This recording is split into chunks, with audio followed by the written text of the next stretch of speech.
Olá, querido aluno, eu sou a professora Liliane do Colégio Margarida e eu vou trabalhar com você nessa aula como interpretar bem um texto, ou seja, eu vou passar para você algumas dicas como entender melhor a questão dos descritores da prova Paraná e para isso já vou te passar uma dica bem valiosa, né? Eu sei que você que tá aí do ladinho, do outro ladinho, tá prestando atenção na aula, tá estudando, tá afim de aprender, e já que você tá super afim de aprender, é necessário mencionar que além de você ser um excelente aluno, né, é importante que você leia bastante e que você estude bastante, porque assim, o professor, ele tem uma certa responsabilidade, ele é o mediador desse processo, ou seja, eu vou passar para você algumas informações, algumas dicas de como interpretar, algumas noções de como fazer isso da melhor forma possível, mas você precisa entender que você precisa ler bastante, que você precisa estudar bastante,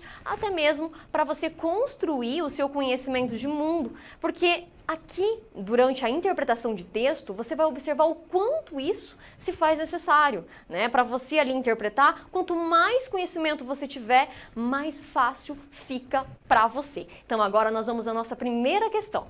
Olhem só aqui, veja o tamanho do texto, o texto não é para te assustar, na verdade, é até para te motivar, né? E aí, eu quero que você observe a referência do texto, né? Porque com a referência, talvez a leitura fique mais fácil ali depois. Você observa que aqui nós temos o Esopo, né? Como você pode observar, nós temos o Esopo usando o seu conhecimento de mundo. Quem é Esopo? Quem foi Esopo? Bom, aí, por isso eu disse para você que uma parte é minha e uma outra parte é sua. Ou seja, você precisa usar o seu conhecimento de mundo. Quem foi Esopo? Esopo foi um escravo do século 6 a.C., né? E ele falava as fábulas, ele transmitia estas fábulas oralmente. Olha que interessante, eu nem li o texto, mas eu já sei do que se trata de uma fábula por esse conhecimento de mundo que eu tenho, esse conhecimento enciclopédico que eu tenho, né? Uma outra dica também, além de você observar a referência, e aqui você observou que foi super importante você saber quem é o Esopo, é você observar o título do texto. Então, você vai parar agora para pensar um pouquinho no título, Os Viajantes da Bolsa e a Bolsa de Moedas. Então, eu sei, né, que possivelmente a minha história vai falar de viajantes e vai entrar uma questão ali que é a Bolsa de Moedas. Se vai ser bom ou vai ser ruim, nós precisamos ler para saber.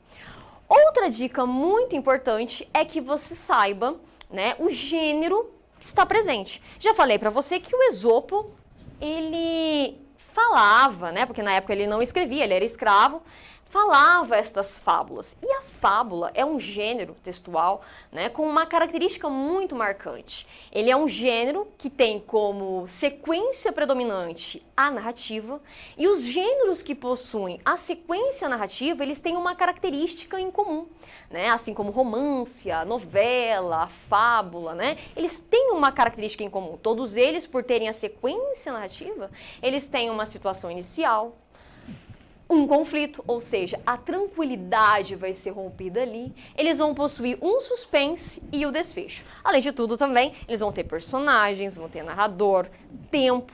Então tudo isso já contribui para a minha leitura, porque eu sei que eu vou me deparar com um texto que tem situação inicial, tem conflito, tem suspense e desfecho.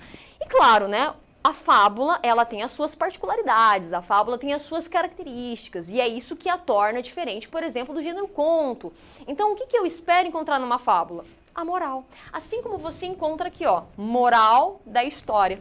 Então, olha só, como é importante a gente estudar, como é importante a gente ler. Que quanto mais a gente lê, mais a gente estuda, mais conhecimento de mundo a gente tem e mais tranquilidade para responder qualquer texto. Agora vamos à dica aqui da professora, dicas importantíssimas. Claro, primeiro ler o texto, para depois ir ao comando da prova e aí ver o que é para ser feito.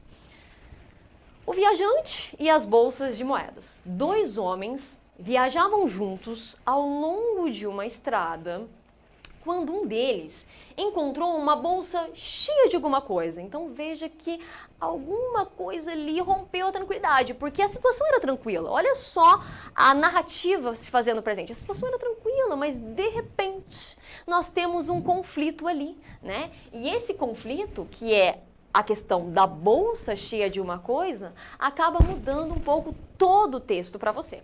E ele disse: veja que sorte a minha, encontrei uma bolsa e, a julgar pelo peso, deve estar cheia de moedas de ouro.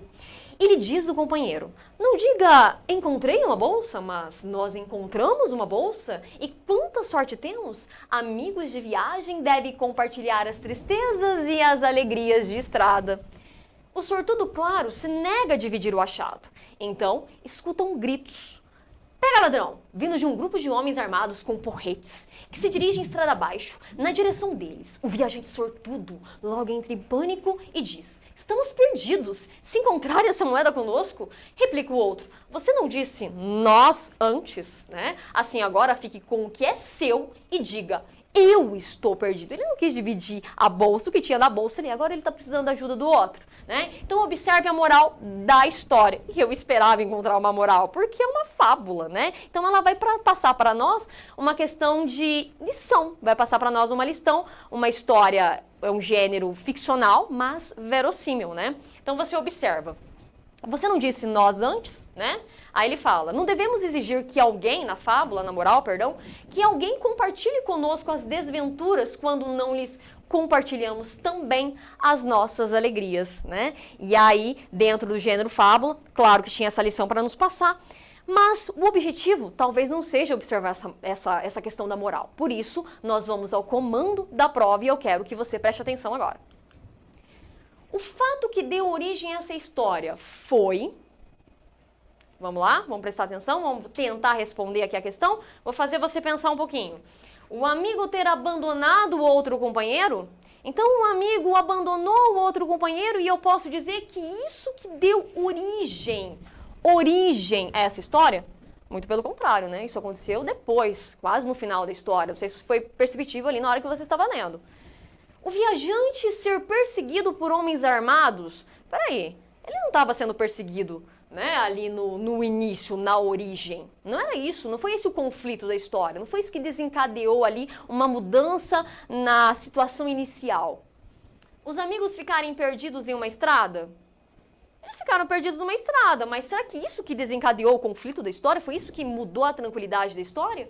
Ou os viajantes encontrarem uma bolsa com moedas? Vamos lá? Tempinho para você pensar. 1, 2, 3. O que você respondeu? Com certeza, os viajantes encontraram uma bolsa com moedas. E por que isso, professora? Por que, né, essa resposta? Porque eles estavam viajando, estavam tranquilos durante a sua viagem, de repente desencadeou um conflito ali que foi o encontro dessa bolsa. Por isso, você ter conhecimento sobre a sequência narrativa se faz essencial para você interpretar adequadamente um texto. E claro, né, que você tem que entender que você precisa estudar e ler bastante. Muito obrigada por prestar atenção nessa aula. Foi um prazer dar essa aula para você. Até mais!